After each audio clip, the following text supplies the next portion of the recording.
going on, guys? JT43 here, and in this video I'm going to be showing you how to do rear brakes on a SC400. This can go all the way up from 91 to 2000 or 2001. I'm not going to waste any time. I'm going to go ahead and loosen the lug nuts and then jack it up. All right, so got the wheels off both sides, car is jacked up and on jack stands on the subframe, so we're pretty locked and loaded here. Here is the rear brake caliper right here. It's just a one piston, normal Toyota design. So we're gonna be needing to take this guy off. So obviously it's a floating caliper, so there's two parts to it. You have the actual caliper piece itself, and then you have the bracket. So we'll be taking the caliper piece off first. So what you're gonna do is they're probably gonna be 14s. There's one up here, and then there's one down here, and we're just gonna take these out first. All right, so I got a smaller 14. We're gonna go ahead and just try and crack this dude loose. So let's see. There we go. So now this top one's loose, and now we'll get the bottom one right here. So I'll put my socket on it. We'll just pull down as hard as we can. Just like that. And then that will crack the bottom one loose. So now we're just gonna take these guys out. Do that real quick, but here are the two bolts, 14 millimeters. We're gonna set these to the side, and it's able to come right off, even though I have the e-brake on. Whatever. So we got the caliper off, so we'll go ahead and just set this guy. I'll probably hang him from the sway bar like that, and the line's not kinked or anything, so that'll probably do there. So now we can go ahead and take these pads out. So you'll see here, there's like these pins on here. So all you're gonna do is pretty much just pull the pins out of the two holes. It's just to keep tension among the brake pads so that they don't like move around or like fall out or anything. So here's one pin, and then take the other pin out.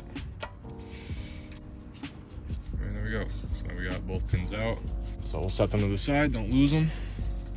And now we'll take the old pads out.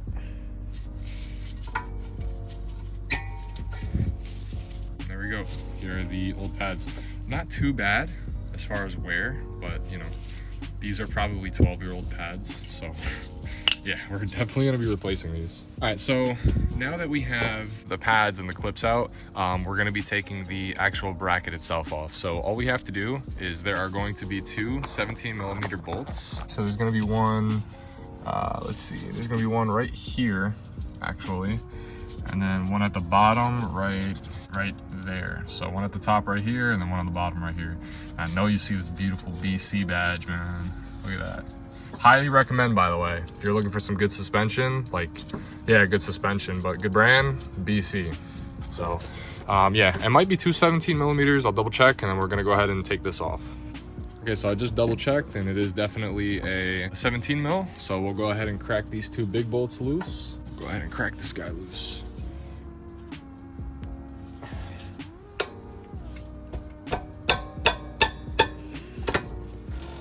So obviously be careful with your hands, but if it's not cracking loose, you can try the bang method like I just did. I gotta go get a skinny 17. So a long 17 will work with the top, but because the strut angles inward, you're not gonna be able to fit a long 17 to get the bolt down here. So let me go get a shorter 17 real quick. All right, so I went ahead and got a smaller 17, so now we should be able to fit back here. Sorry, I can't actually show you back here, but it's, you know, the bolt is here. And then once we have it on there, we're just gonna go ahead and get this guy off. So yep. Now we did the bang trick, we'll be able to loosen these guys up. So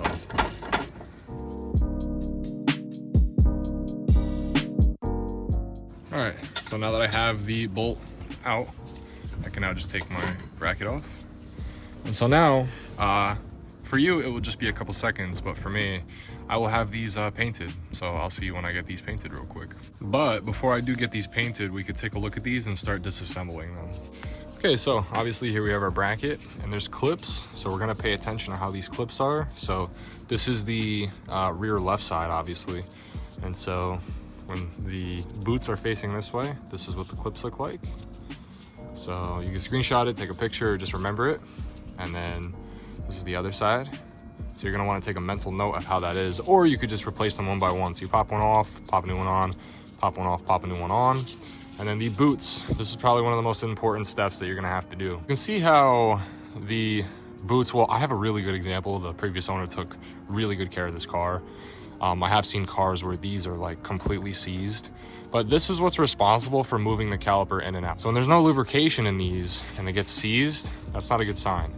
So what you can do, it's gonna be hard if yours is seized. You might have to grab some pliers and put this in a vice grip and pull the shit out of it. But what you'll pretty much need to do is just pull this guy out. You can either pull it with the boot or just pull it with the, I call it a lubrication thread. I don't know what you would call it, but you can either pull it with the boot or you can just pull it with the threads, if you will. But just for this sake, I'll just pull it with the, just with that. So you want to pull it out just like that. You could leave the boot on if you're not painting or if you're not doing anything else, you're just changing brakes. And then you're going to want to just lubricate this. Lubricate this with, you know, brake grease, brake lubricant, and lube it good. And then once you're done lubing it, you're going to pop it back in. You're going to do the same for that guy. You're going to pop this guy out, lubricate this rod right here, and then pop this guy back in. And then when you do pop it in, you're going to want to make sure that you put the boot back over. It should just slide on just like that. Once again, it might, like mine looks really easy because somebody has been lubricating this for a while. Like I could just push my boots in and they come out by themselves. So my TC doesn't even do that, and it's only 14 years old. This is a 33-year-old car. So, but yeah, so I'm gonna go change out my clips real quick and then I'll be right back. So it is now several weeks later. The powder coating place took way longer than expected to get these powder coated, but they're all nice. They're gloss black. This is the bracket. I have the caliper over there. This is the front caliper. I have a video coming out on a LS400 big brake upgrade. I don't know which video is going to be out first, but be sure to check that out if you want a big brake upgrade your SC400 for cheap. But I didn't get to film the last part of what I was doing, which was basically removing these clips. And so what I'm pretty much going to do right now is just reinstall my clips, and I'll show you how I have them when they're all said and done.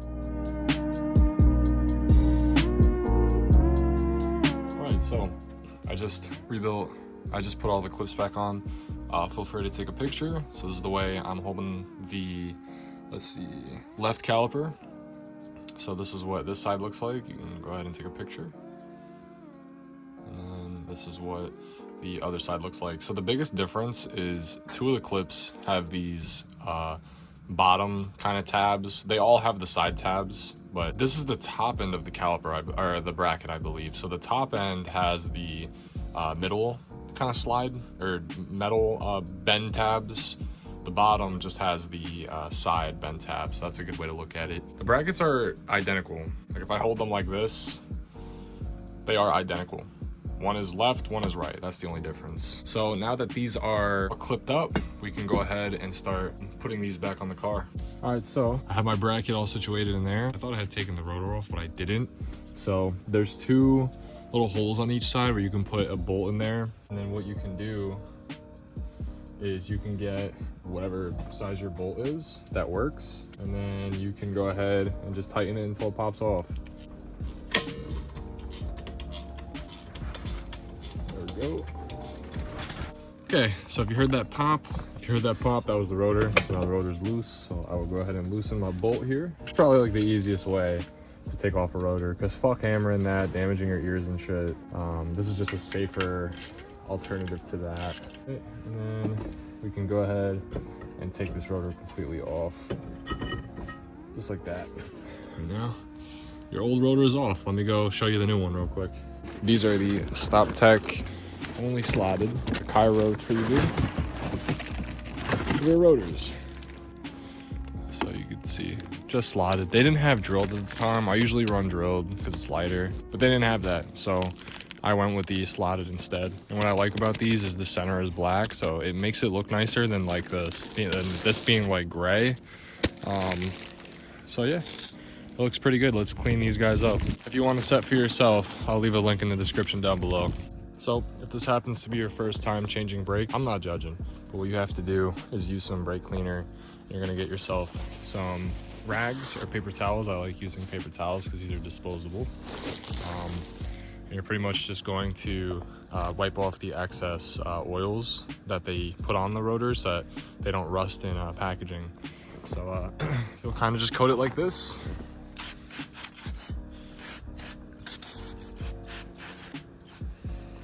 And then you'll grab some paper towel. Don't need a whole lot, just a little bit. You'll just wipe down. Give it a good wipe down. That's about it.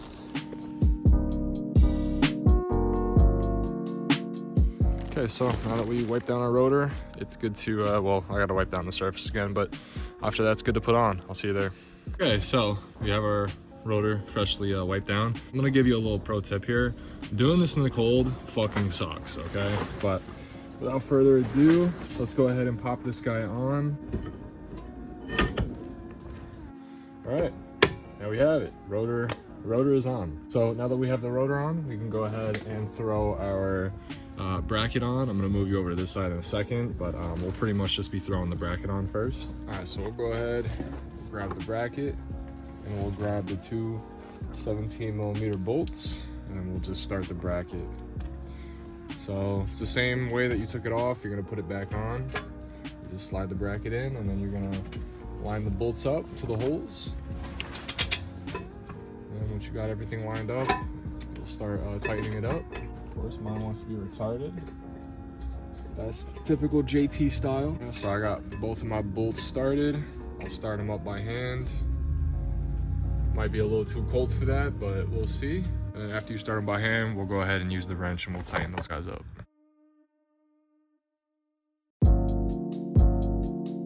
Okay, so once you have your bracket all tightened down, they say that the torque spec for this, it really ranges. I've been seeing anywhere from 77 to 80 foot-pounds.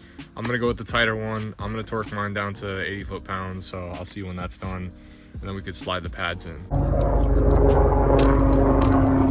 Fuck-ass helicopter. So, moving on to the brake pads. These are a little like, whoa, how you doing? These are the EBC green stuff pads. Not sponsored or anything. I'm not sponsored by any of these products in this video. If you want to sponsor me though, hit me up. That would be pretty cool. But these are the green stuff. So this is like for more like, I wouldn't say track, but more like heavy driving. So the reason why I recommend getting one of these is because if you're kind of like a heavy foot driver or you like to drive your car passionately like I do, like I take this on the back roads and, you know, I like to have fun with my vehicles. So, you know, I went with a little bit of a more serious pad than like normal like AutoZone or normal like OEM stuff. So yeah, so we'll go ahead and just slide this brake pad in here into the tabs. There's one. There's the other. That actually went in super smooth, and you can see there's the screecher clip right there. I hope it's like super close in the contact with the bracket there. Maybe I can see if it fits a little bit better on the other side, but yeah, no, it doesn't fit better on the other side because this is right next to it. So I'd rather keep it nice and cozy. I'm gonna put it back on this side. And then we'll put the other one in. So let me just start this guy. There we go. Okay, so I got my second pad here. We'll go ahead and slide this guy in on this side. So we'll follow the groove here.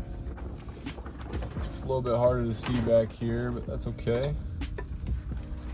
There we go. We got that in there. You want to make sure that the two pads are hugging the rotor, because obviously when you press the brake and you give it some time, it will readjust itself. But for now, you want them to sit as close to the rotor as possible. So now what we'll do is we'll bring the caliper over and we'll put the caliper on. Okay, so we will bring the caliper over, which is freshly powder coated, by the way. Look at that amazing shine. The cylinder's already pushed back. That's another thing I wanted to mention. So if you're having trouble pushing your cylinder back, you're gonna get a C-clamp. It looks like this, and you're able to wind it up. I'll put a picture right here of a C-clamp. You're going to put one end of the C-clamp on the top of the caliper here, and you're gonna put the winding part on the cylinder itself, and you're just gonna wind the cylinder back. You're gonna use force. You can't do it by hand. So you're gonna use a C-clamp, and you're gonna be able to push the cylinder all the way back. Mine's not all the way back, but it's back enough. And then once you have it back enough, you'll be able to slip the caliper over the brake pads. You might have to push the pins in like this, but once you do, that's good there. You can add some grease if you want. I typically don't because it's just touching the back there, and when you have slide pins like this, you don't really have to grease the ends here. That's more for like one-piece calipers, like what I'm adding into the front. You don't really have to grease the back of these things. That's why they have the shims there, but if you want to grease it, you can. You would just grease it in the back here, but you don't have to if you don't want to. So now that I have the caliper on, we'll start the two 14mm bolts. So let me get the bottom started here. Just like that. Oh, sorry, I didn't mean to push you out of the way, my boy. I apologize. And then we will get the top lined up here. Oops. See if I can slide the top into place. There we go. Okay. And so we'll just kind of tighten these guys up. And then once I feel that they're tight enough, I'll go ahead and put a wrench on them, and then we'll really, really tighten them up. So, all right, let me go get my wrench and we'll tighten these guys up. All right, so you got the big light on upstairs. So after you're done tightening the caliper, it is a little bit unfortunate. I wasn't able to find like definite torque specs.